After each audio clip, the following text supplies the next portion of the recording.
Welcome to the Genius Factory. Enjoy the video.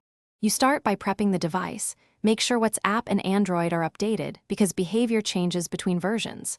Once updated, open the app you'll pair with WhatsApp, for example a browser or notes, and keep it active. Next, access the tablet's Recent Apps view or gesture bar and locate both apps. This first action places them in memory so you can trigger split screen.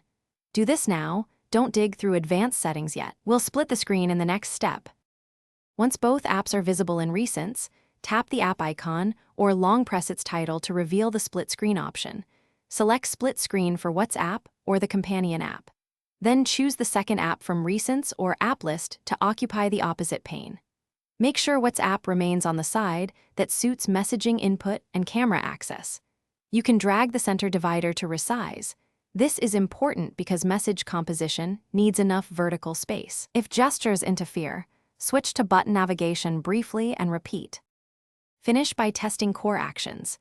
Send a message, open a media preview, and verify the keyboard appears correctly.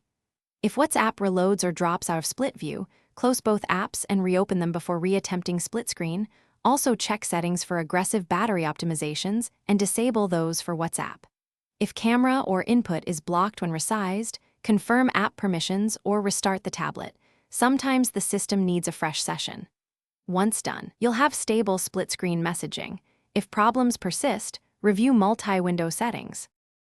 Thanks for watching. If you found this helpful, don't forget to like and subscribe.